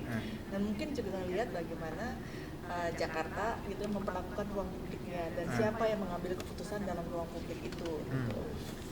Jadi yang sederhana misalnya Sutioso gitu ya, di suatu masa dia memerintahkan untuk Monas dipagari gitu. Padahal itu adalah tempat publik gitu ya. Lalu di saat yang bersamaan semua taman-taman sama dia dipercantik. Menurut dia itu adalah seni gitu ya. Tapi menurut dia gitu loh. Nah jadi ya publik di situ nggak mendapatkan apa-apa gitu loh. Dia Sutiyoso merasa image of the city yang berkesenian adalah taman cantik di Menteng dan segala macam, dan juga renovasi Bundaran HI yang bikin orang susah untuk demo gitu ya, contohnya kayak gitu. Nah jadi siapa itu yang memutuskan seni itu boleh ada di tempat publik? Si kurator kah, si DKJ kah, karena dapat fitrah dari apa kata Alisa Mandatnya, Dikin. mandatnya ngeri banget gitu ya. Siapa Tertinggi itu ya. yang menentukan? Itu kan ruang publik, itu kan ruang milik bersama gitu. Yang lalu siapa gitu? Apakah boleh bergiliran kah atau siapakah? Nah ini yang di Jakarta tuh masih belum kelihatan. Kalaupun kelihatan ya antara yang punyanya adalah si privat gitu ya, si contohnya kayak di Lotte Avenue gitu ya, itu tiba-tiba Ciputra kasih patung segala macam out of context gitu ya, atau kayak model Pak Anies gitu, tahu-tahu ada pinisi gitu ke tengah-tengah, itu ya itu siapa gitu, atau tiba-tiba ada bambu ya Pak Joko Avianto di tengah-tengah situ yang akhirnya bikin ribut banyak orang gitu. Nah itu siapa yang memutuskan itu? Nah ini yang kita nggak pernah jelas gitu siapa, dan itu semua ada di ruang publik yang kita harus dipaksa melihat kan, suka nggak suka jadi akhirnya lihat gitu loh. Nggak suka sama patung yang gitu ya harus lihat gitu. Nah ini siapa yang menentukan? Nah, lalu gimana caranya publik bisa menginterpretasi dari karya seni itu? Dan harusnya kan ada interpretasi, ada relasi. Oh ternyata ini ya saya dapatkan setelah melihat penjelasan ini. Tapi kan itu kerap kali tidak dilakukan gitu loh. Pada saat contohnya yang tadi yang instalasi bambunya Joko Avianto nggak dikasih kesempatan untuk cerita itu instalasi bambunya apa, tapi udah sibuk dikritik publik gitu tanpa sempat mengenal itu apa gitu, tanpa sempat padahal itu ada di ruang publik gitu. Tapi senimannya nggak dikasih ngomong, tapi dan keputusannya dia ada di ruang publik pun nggak lewat publik gitu. Nah ini juga ya tadi paradoks publiknya itu karena kita adalah balai kota yang berkecampur kepentingan politik segala macam. Nah ini selalu ada tegangan-tegangan itu gitu. Siapa yang ambil keputusan, siapa yang menentukan, apakah sama semuanya bisa berperan. Nah itu yang mungkin yang itulah akhirnya menariknya kota, dan menariknya juga pada saat benda seni, produk seni atau bahkan berkesenian di ruang publik itu jadi lebih menantang, menarik, dan ya tadi kadang-kadang transendental gitu. Oke, terima kasih Mbak Elisa. Jadi pengen nyambung ke Mas Bambang nih.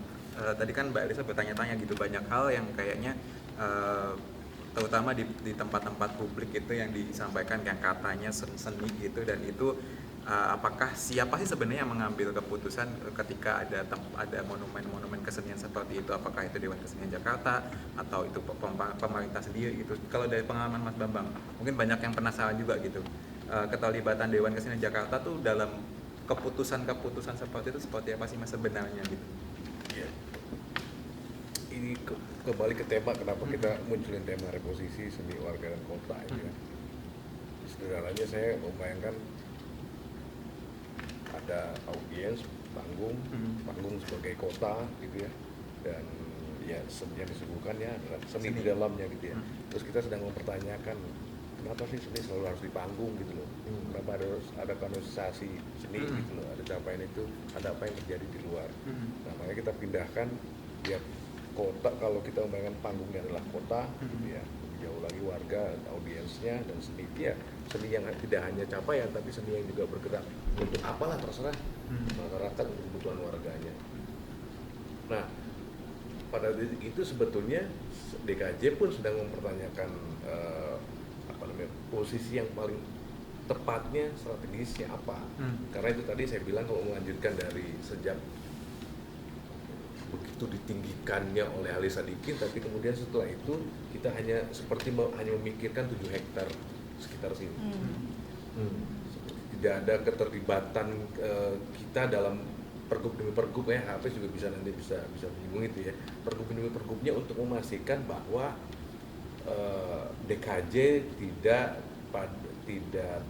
apa istilahnya itu, artinya DKJ benar-benar dia sejatinya juga berada di tengah pertumbuhan dan perkembangan seni.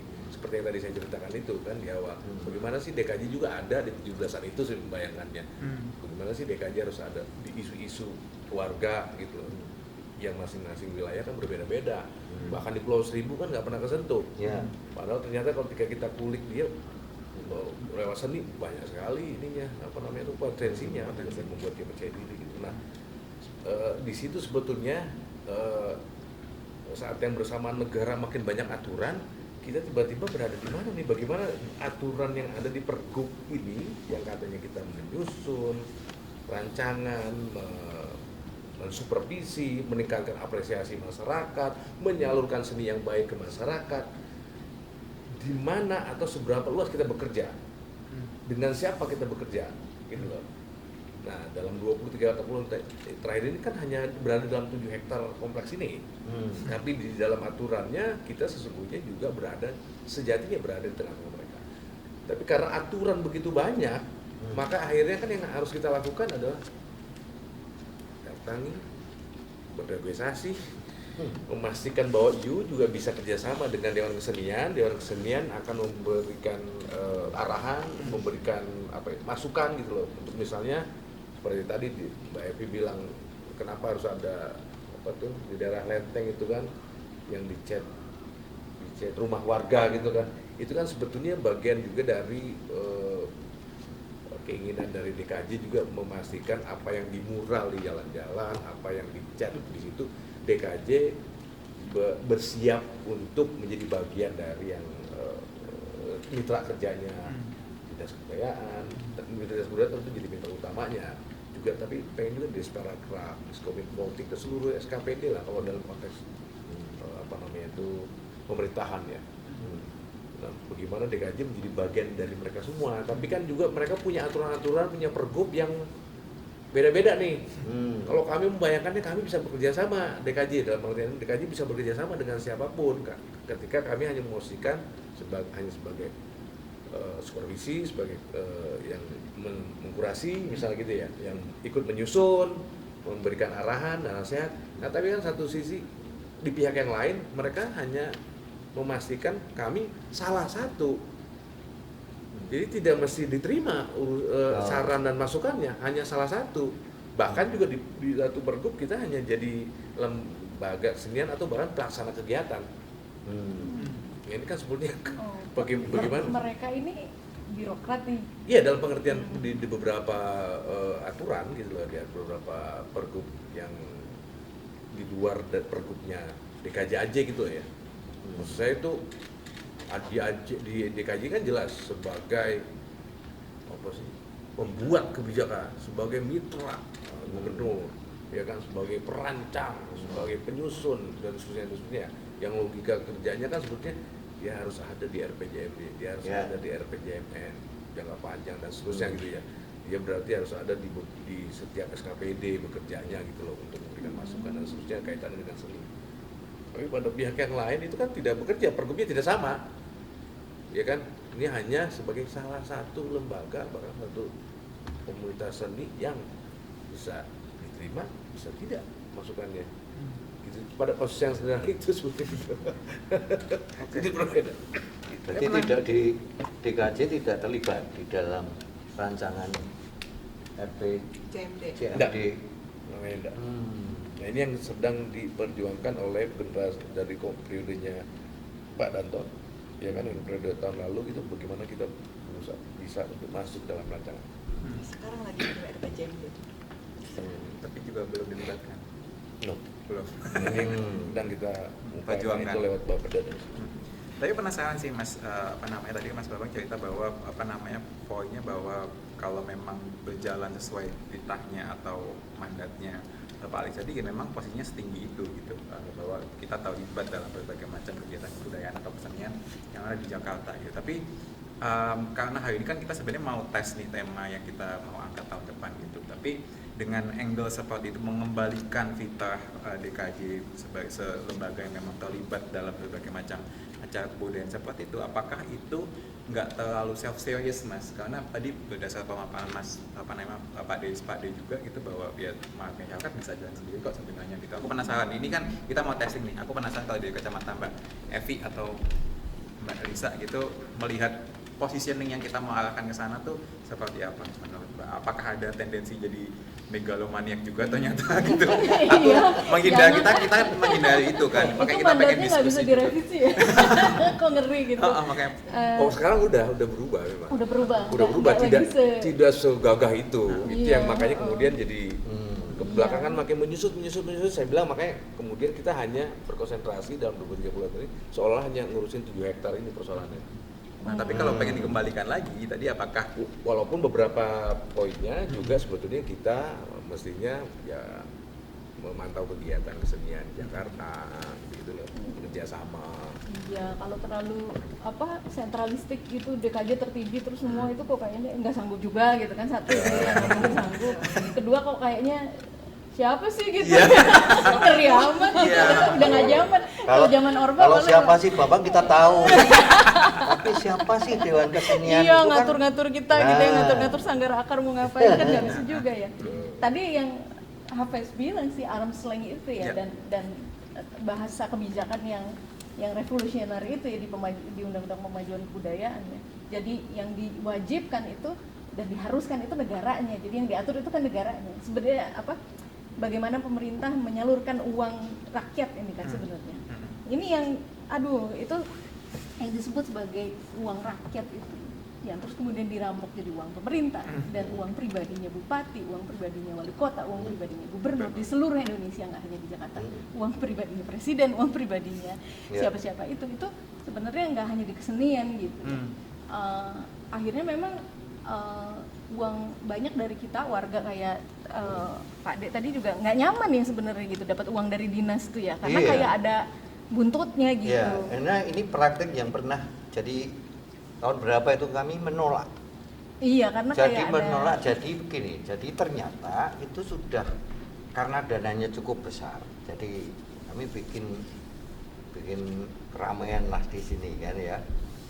Street art gitu kan, performance kayak gitu, terus bikin perayaan di sini.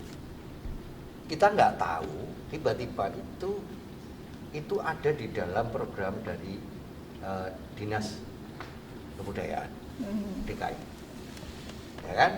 Dan itu terus kemudian kami diundang, terus kemudian ternyata sudah ada yang menang tender karena nilainya di atas 200 segala macam kayak gitu. Nah, ketika kemudian kami diajak rapat bla bla bla bla, kami beberapa item kami tidak setuju. Yang pertama itu kami tidak menolak itu karena satu, kegiatan itu kami sudah berlangsung, workshop sudah berlangsung, ya kan? Wong itu tinggal 1 bulan berjalan, maka workshop kan sudah 3 bulan sebelumnya. Saya, Mas Barkah, dan teman-teman dari IKJ itu. Nah, terus bagaimana soal pelaporan ini kan aneh. ya belum Ah, lagi. oh, tidak apa-apa, itu nanti dari pihak IO apa-apa kayak gitu. Tapi kan kami ada di situ, kami menolak, dan itu sudah berlangsung, kemudian akan berlangsung, duit itu belum dikasihkan, dan kami sampai ya waktu itu Pak Ari, namanya Pak Ari. Itu sampai saya dipanggil, kemudian sendiri, lalu kemudian sampaikan Pak D, ini mohon maaf, ini sudah menang, ini sudah ada tender bla bla bla bla. Coba bayangkan, ini pengalaman yang terakhir itu 2022, itu dengan 2022 masih kayak gitu. 2022 itu dengan kementerian, Oh, Direktur PPK, sampai saya mengatakan kami udah berhentikan aja, nggak usah ditransfer. Sampai saya mengatakan seperti itu karena bulat urusannya segala macam. Senin sudah mau dibuka, ya kan, Jumat siang itu kemudian ditransfer, dan itu sebagian. Sementara kami mengorganisir itu di wilayah, di masyarakat di Borobudur itu kan sudah 4 bulan sebelumnya. Jadi saya mau mengatakan bahwa jika ini tidak terorganisir, warga itu punya daya. Jadi kalau ini penyelenggarakan hanya kemudian event aja, wah itu ya kemudian ini sebagai sebuah perayaan yang orang lain untuk tepuk tangan orang lain dari pihak sponsor dan lain sebagainya, ini nggak akan terjadi. Tapi karena ini perayaan warga, maka ya kemudian jadi semuanya bisa dilaksanakan secara prasmanan. Nah itu Pak Dede, saya pikir kayak DKJ ya atau apapun yang di kota lain yang kayak DKJ-nya gitu. Ya mestinya kayak apa ya, jembatan aja gitu loh Mas. Ya, apa kalau aku kok setuju berarti. Jembatan aja jadi. Tapi juga tentang ini. Ya, karena jadi warganya kan udah hidup banget nih, Yes. udah bisa berdaya sendiri, udah bisa, dan memang harus begitu, kesenian harus begitu lah. Di ruang demokrasi kan, kesenian yang paling gampang tadi menyebut Singapura, ya nggak ada kesenian ya komersial semua gitu kan. Nah warganya kan udah jalan ya, sebenarnya ya itu fasilitator kan, lagi-lagi DKJ itu nggak setinggi itu, tapi fasilitasi jembatan antara uang publik. Tapi DKJ kan yang sebenarnya ngerti gitu ya, seniman-seniman yang benar-benar kerja di kota ini, siapa aja kan punya pemetaan gitu.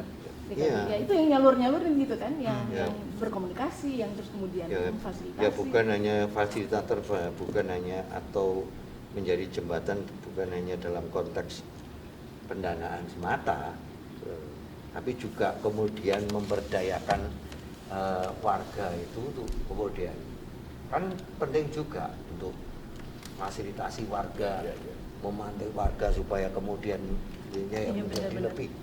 Ya, dan kan kayak gitu ya. Satu hal sih yang aku juga pikir DKJ mungkin belum banyak gitu ya, sepengetahuanku, sepengamatanku selama jadi jurnalis itu pengembangan penonton sih sebenarnya, pengembangan orang-orang yang punya literasi seni, yang tertarik pada kesenian, yang mau datang ke museum, itu yang maksud saya, yang mau nonton, yang mau baca sastra, yang datang ke acara puisi, itu kan susah ya nyari penonton.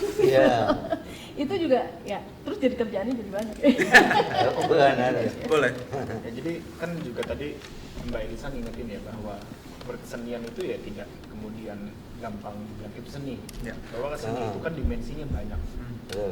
Kayaknya pada waktu pandemi itu lagi ngetren istilah ekosistem. Semua urusan seni itu akan dibilang ekosistem seni, ekosistem apa gitu. Walaupun itu terkesan lucu tapi kita itu memberikan makna bahwa seni itu pertunjukan hanya ujungnya. Gitu. Sebelum itu terjadi, ada banyak hal yang harus terjadi terlebih dahulu.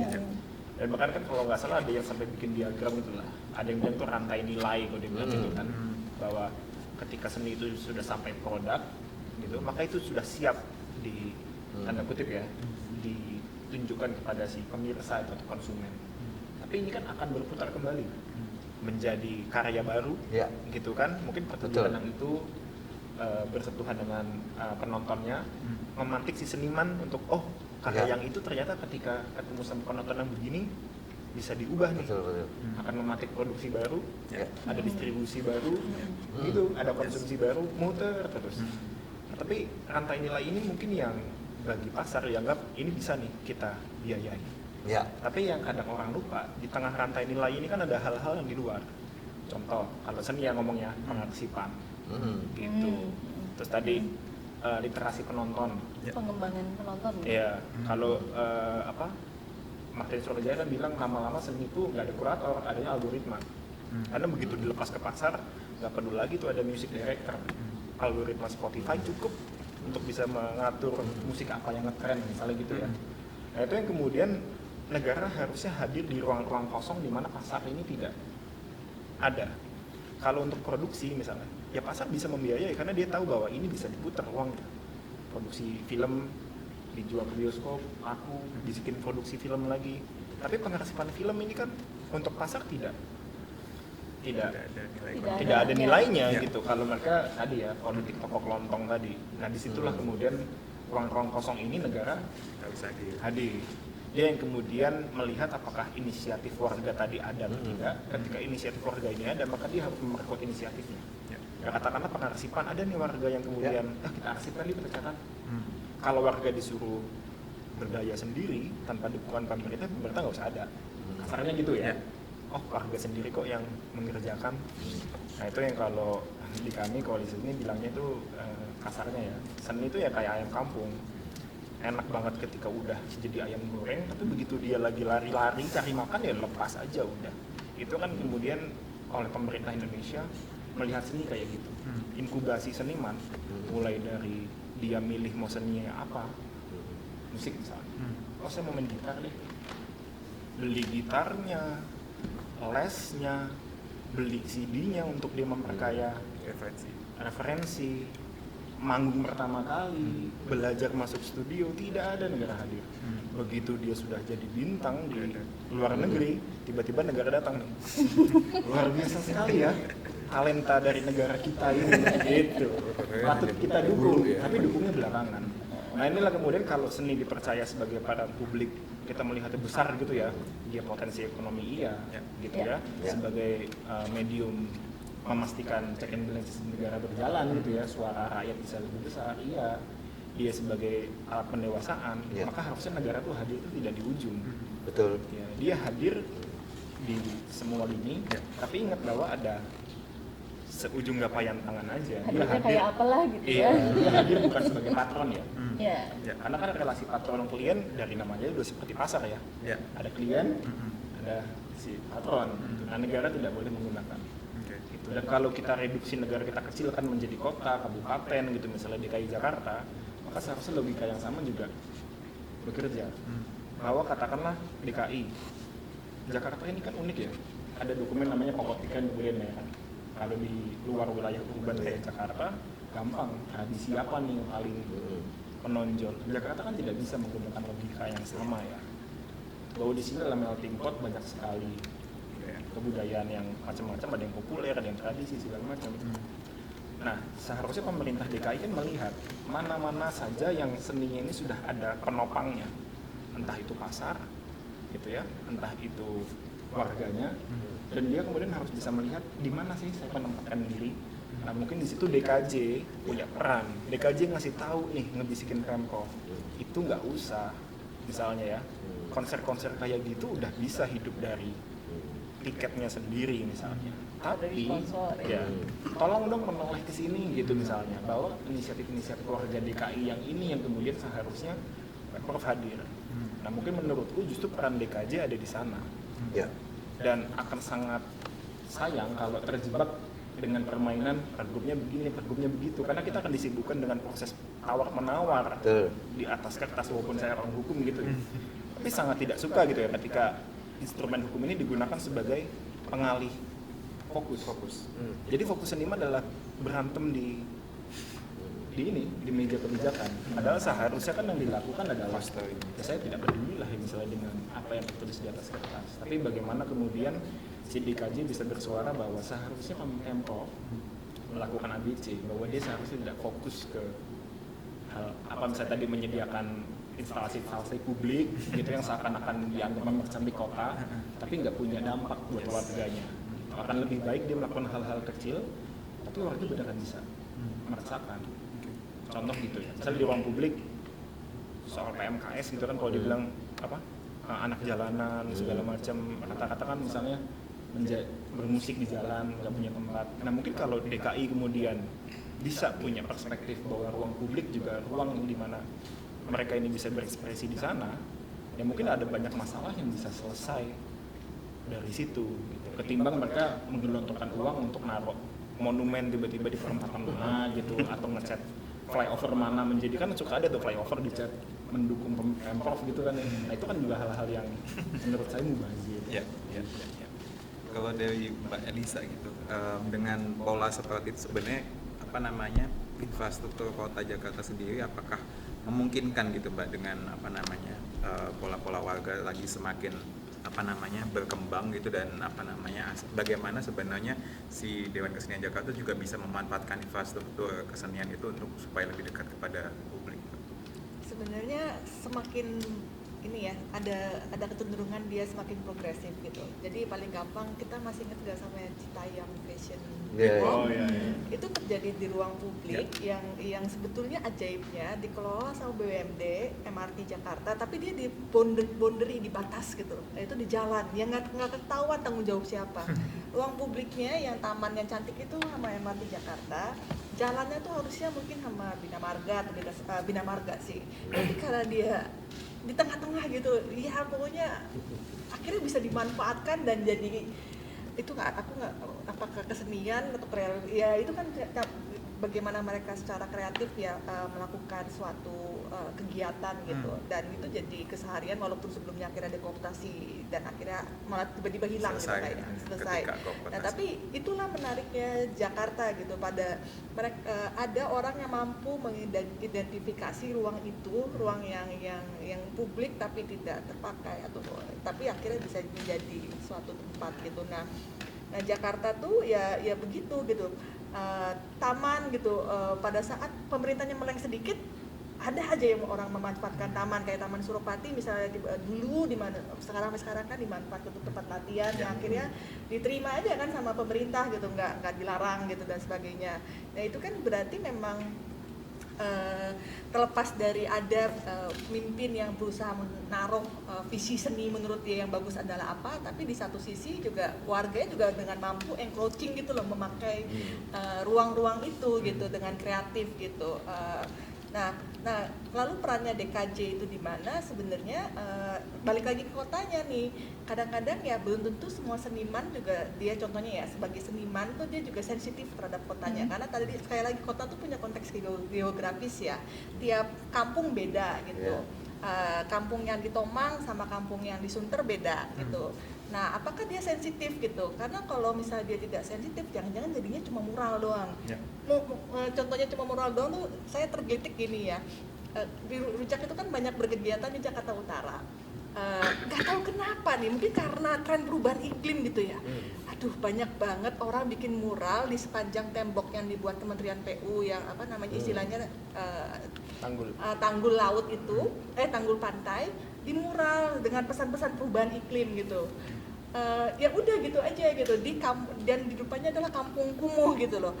Udah gitu aja gitu ya, senimannya mungkin ya itu kan bagian dari kegiatan kampanye ya, tapi udah gitu aja. Lalu konteksnya apa dengan si kampung itu? Nggak ada, cuma di mural aja gitu aja. Nah itu kalau misalnya tapi sekali lagi ini DKJ maunya seperti apa? Apakah kita juga mendorong seni ini untuk menuju suatu kota yang lebih adil, lestari atau apa? Nah ini ada di mana posisinya DKJ di sini? Kan balik lagi kan ke kota kan, impiannya DKJ terhadap kota Jakarta tuh apa gitu? Apakah menjadi kota yang equitable kah, yang adil, lestari, yang tanggap perubahan iklim? Nah itu juga DKJ harus merumuskan itu, karena kalau enggak visinya kotanya akan disetir sama entah itu si private sama si pemerintah gitu. Tapi kalau misalnya DKJ-nya juga punya bayangan seni akan dipakai untuk mencapai suatu mimpi kota tertentu, ya akhirnya itu akan mempermudah DKJ. Apakah nanti kegiatannya akan lebih banyak mendorong jadi jembatan atau akan lebih mendorong jadi memercik gitu ya? Apakah mendorong untuk senimannya lebih peka atau supaya nanti audiensnya juga, itu audiens selalu perlu ya. Nah itu tapi minimal apa juga kontribusi kesenian itu terhadap cita-cita kota tertentu gitu. Itu sih. Jadi yang saya katakan itu DKJ melakukan revisi. Jadi melakukan pertobatan. Maksudnya sebenarnya meja bundar ini sebenarnya kan mengajak kita untuk mengajak teman-teman DKJ itu untuk berefleksi. Wah itu sudah bersyukur ini menjadi pijakan tahun 2024. Tapi seperti apa itu tadi menarik loh. Menarik. Artinya ketika kemudian tahu arahnya, maka kemudian akan tahu perannya. Kan gitu kan? Jadi bagaimana kita memposisikan kayak gitu. Nah, saya sangat menunggu-nunggu itu. Ya kan? Ya, balik tadi yang soal yang kan ditanyakan kenapa itu atapnya itu yang atap di Lenteng Nah. Agung itu sebenarnya balik lagi ke soal visi kota gitu. Nah. Atap-atap di Lenteng Agung itu hanya bisa dinikmati kalau kita naik kapal kuda itu, dan siapa yang bisa naik itu adalah orang yang naik mobil Naik mobil. motor atau yang pakai drone gitu. Nah, Jalan berarti kaki nggak bisa berarti lihat. jalan kaki yang selama ini teralienasi sama mobil motor dan disusahkan mobil motor itu tidak Nggak akan bisa bisa ngelihat. melihat itu Iya. kecuali lewat drone atau lewat foto yang ada gitu.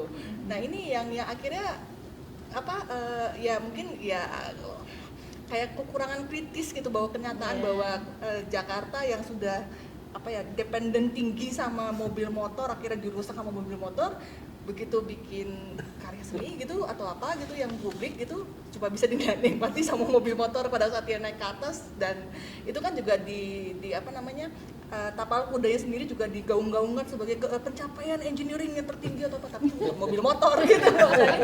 Nah, ini yang cita-cita kota seperti apa juga DKJ juga perlu merumuskan gitu supaya nggak terjebak ke neolib gitu, atau supaya nggak terjebak ke yang tadi si pemerintahnya terlalu kuat gitu. Terlalu hadir. itu pertanyaan valid sih kalau DKJ bilang misalnya kita mau ngembaliin seni jadi public goods lagi gitu ya, jadi intinya kan sebenarnya DKJ ya uang rakyat dong gitu kan, Ya. lebih banyak masuk ke kita, terus baliknya ke rakyat apa dong gitu ya. Itu pertanyaan bagus sih gitu ya, apakah terus karena seni itu kan bisa nggak semua seniman bisa bertaut sama warganya loh ya, Ya. gitu ya. Seni itu kan bisa dipakai buat whitewashing juga ya, buat propaganda juga gitu ya. Ya. Nah, terus kemudian si uang publik ini atau uang rakyat ini masuk ke kesenian-kesenian yang justru menyakiti Publiknya warganya ya, sendiri. atau misalnya melanggengkan sesuatu yang nggak adil misalnya. Kan udah pernah terjadi gitu. Ya. Kali jodoh. Ah, iya. Udah bilang aja. Kali jodoh. Iya, maksudku itu memang iya. Gimana dia merayakan kesenian jadi whitewashing satu tindakan yang menyakiti warganya gitu ya. Itu kan ya kemudian DKJ aku kira ya benar revisit gitu ya, kalau misalnya tadi Hafiz bilang oh yang ini nggak usah karena udah bisa hidup sendiri, yang ini perlu dikasih karena nggak bisa hidup sendiri, tapi juga saya kira harus ada ininya juga ya, harus ada visinya juga ya. Ketika ngasih mana oh ini yang dengan memang ada visinya gitu, inline gitu, satu garis sama visinya DKJ gitu tentang kota Jakarta tuh kayak apa. Dan sebetulnya kan jebakannya gini, kalau tadi Mbak Elisa bilang kok bisa-bisanya karya begitu ditaruh, karena lagi-lagi kan kebanyakan tadi uang rakyat dicuri menjadi uang pemerintah, makanya pakai selera mereka. Ketika selera mereka mendikte itulah seni yang baik, itu yang dia belanjakan. Tapi itu juga bisa berlaku ke DKJ. Selera DKJ kayak apa? Nah itu, Iya ya kan? betul. Gitu. Ketika selera DKJ-nya kemudian juga tidak berpihak sama kebutuhan warganya, ya bisa jadi kan jebakan itu sama ya. Apapun itu ketika dia menjadi otoritas. Jadi kan yang Pergub 68 kan gagah ya. Ya. Bahwa DKJ seakan-akan punya otoritas tertinggi menentukan arah. Di tim. Iya. Dia mau ngelebarin sayap nih Mas Bambang, kita bantuin tuh. 65.000 hektar total ya Jakarta, dan daratan doang belum sama Oh, lautan. sudah ada. Jadi Berapa? banyak 10.000? visi. 65.000 hektar. Kalau 65.000. Jakarta- Nah, ya, daratan ya, belum sama lautan sama Pulau Seribu. Ya mungkin targetnya nggak usah muluk-muluk kan, DKI selain Taman Ismail Marzuki kan punya Gedung Kesenian Jakarta, punya Miss Cici, gitu kan ada 5 lagi kalau nggak salah tuh ruang publiknya ya. Itu aja dulu sebelum misalnya naik ke level yang lebih tinggi ya Jakarta sebagai kota keseluruhan. Karena menurutku juga positioning si DKJ kan tetap otoritas ya. Dimanapun otoritas itu punya Ya. potensi untuk menyalahgunakan otoritasnya. Dan itulah kemudian ketika dibilangkan seni kota dan warga, sebetulnya kan kota dan warga ini mereka punya tarik ulurnya sendiri kan. Kalau tadi entah itu Pemprovnya, entah itu dewan apapun itu ya, temanya dewan kesenian, dewan apa. Karena dewan ini kan selalu seakan-akan perwakilan. Ya. Gitu. Apakah kemudian Dewan Kesenian Jakarta adalah perwakilan dari warga seni Jakarta? Tulisannya di bawah itu kan, warga kesenian Jakarta. Ya, gitu belum kan. ada kesenian Betawi, kesenian Iya. kesenian apa kan gitu Apakah kan. hanya kontemporernya saja? Ya. Nah, itu kan juga pertanyaan-pertanyaan Yang pasti lain. otoritasnya selama ini yang tegak berdiri itu adalah otoritas seninya, capaian seninya, seni yang kontemporer. Jadi kenapa dia tidak sampai ke yang tradisi, tidak sampai ke yang populer, tidak sampai yang bahkan yang tadi saya bilang, tidak sampai yang ke warga itu. Karena memang di situ dia, gitu loh. Nah, tapi belakangan seperti yang saya bilang tadi, ketegangan bagaimana kemudian pengelolaan seni di tim, seni harus dilihat lagi ternyata dia tidak hanya ada dalam capaian-capaian artnya gitu loh. Karena toh pada akhirnya hari ini kita melihatnya kok sepi ya, kok mulai menyusut ya para maestro, kok udah nggak ada lagi yang seni-seni yang bagus ya. Setelah kita tengok ke belakang, oh ternyata ada yang ditinggalkan, ada yang luput selama ini. Padahal di situ banyak sekali potensinya, padahal bibit di situ banyak gitu loh. Itu kan yang tidak dilakukan. Yang awalnya kita bekerja sama untuk yang urusan pelaksanaan, urusan yang sampai ke kecamatan, kelurahan itu kan hanya perangkat negara yang punya, gitu kan. Ini Dewan Kesenian kan hanya ada di tengah, gitu loh. Artinya hanya di sini ditempatkannya gitu loh, untuk memastikan apa yang masuk di sini dan disalurkan ke masyarakat itu yang top. Kan di situ. Walaupun kemudian dia tetap juga menyalurkan kegiatan seni-seni yang populer yang saya bilang tadi itu kalau dalam rangka kerjanya. Nah, karena itu yang kita sebutnya hulu, bagian hulu-hulunya lah pinggiran itu, wah ternyata kok nggak diurus bener ya. Kayaknya kita mesti nengok ke sana lagi. Kita memastikan bahwa bibit-bibit itu tumbuhnya bener gitu loh.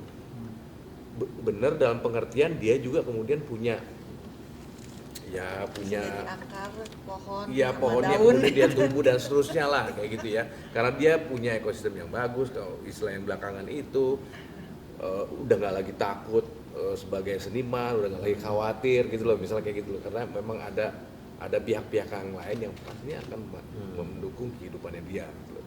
Nah itu kan selama ini tinggalkan Pak, selama ini bolong. Hah? Inkubasi bahasa kerennya. Iya, ya, apalah gitu loh. Nah, iya itu karena dalam praktek saya juga ketika saya colek misalnya itu masyarakat, loh ternyata mereka suka ya dengan kesenian. Ternyata mereka mau ya bekerja sama kayak di Pulau Untung Jawa. Ya kan, saya datang teman-teman latihan 2 bulan, 3 bulan, terus kemudian bolak-balik patungan dengan mereka. Ternyata dengan mengeluarkan, padahal cuma di lane sama apa istilahnya itu, polis lane itu loh di pesisirnya itu, masyarakat mau masuk nonton, padahal kalau dia di belakang lane aja bisa sebetulnya gitu loh. Mau ngasih 10.000 terkumpul sampai 4 juta untuk anak-anak untuk makan setelah itu, anak penonton Jawa. Bahkan isunya isu apa yang mereka hadapi apa itu sampah sendal yang ternyata lebih banyak dari sampah styrofoam gitu loh. Itu buat instalasi oleh mereka, di riset mereka kumpulin semua di 2 pulau itu gitu loh. Mereka senang, mereka terwakili dengan apa yang mereka bagi. Artinya sekali lagi poinnya masyarakat masih sangat membutuhkan seni, dan kayaknya perlu yang bolong yang saya bilang tadi nggak diurus sama pemerintah dengan baik. Perlu Dewan Kesenian dalam hal ini tadi yang gue bilang itu apa, di sini kita masuk ke situ memang. Paling tidak ya mendudukan bahwa ketika kita yakini semua seni itu penting, ya ayo dong sama-sama. Ya nggak mungkin juga DKJ masuk sebagai Satpol PP kan nggak mungkin, atau sebagai yang punya rasa otoritas tertinggi harus seni yang begini ya di sana ya, harus seni begini ya di sana, nggak mungkin. Tapi paling tidak fungsinya itu berjalan itu loh, fungsi seni itu berjalan. Selalah membuat healing, di negara maju juga semua jalan, mau yang ya, seni-seni ecek-ecek kalau orang bilang itu sama yang seni tinggi, semua kan difasilitasi. Di Korea jelas itu difasilitasi semua, di Jepang difasilitasi semua, nggak ada tembang pilih. Karena yang ini hidup karena ada ini. Itu kan yang populer hidup karena ada yang eksperimental hidup karena disubsidi kan, untuk juga supaya dia melihat yang ini. Kira-kira semua harus ada itu. Nah itu yang menurut saya sekali lagi DKJ memastikan keseimbangan itu harus ada, harus jadi. Jangan lagi hanya berkutat urusan kanonisasi, urusan pencapaian visi atau tinggi, itu masuk ke situ. Saya kira pada titik ini sekali lagi paling kata kuncinya ya saya nggak tahu bahasa yang paling tepat, kolaborasi ya, kerjasama atau apa dengan semua orang. Walaupun Mbak tadi bilang misalnya apa yang dilakukan oleh Iwang bukan karya seni, itu adalah bagian aktivismenya. Tapi bagi kami itu juga adalah kerja buat dia kesenian. karya seni, buat kami aktivisme. Iya kan? Karena itu harus berkumpul. Karena di satu masa di pasca reformasi memang para seniman itu terbelah, Mbak. Termasuk saya terbelah. Ini yang aku kerjakan ini kampanye untuk satu isu atau memang ini aku bekerja untuk mencapai satu artistik tertentu. Itu terbelah lama, Mbak. Terbelah lama itu. Ya, khususnya sejak zaman Orde Baru, baru ditarik ke zaman Orde Baru. Traumanya kelamaan seniman itu. Benar. Kelamaan. Dewan Kesenian juga apalagi karena itu. Saya kira itu. Oke, terima kasih Mas Bambang, Hafez, Mbak Evi, Pak Desus, dan Mbak Elisa. Kayak pemaparannya sangat menarik. Saya sebenarnya dari KJ gitu, dan mungkin kalau ada beberapa hal yang aku bisa summary dari diskusi hari ini adalah bahwa sebenarnya gagasan tentang seni, kota dan warga ini memang sebenarnya sudah berjalan di publik, di realita di lapangan gitu, dan mungkin justru yang perlu kita jaga bersama adalah dan kita kawal bersama adalah bagaimana Dewan Kesenian Jakarta bisa mengisi posisi-posisi kosong yang ditinggalkan oleh negara, dan tapi juga di saat yang sama juga tetap punya kontrol supaya tidak menjadi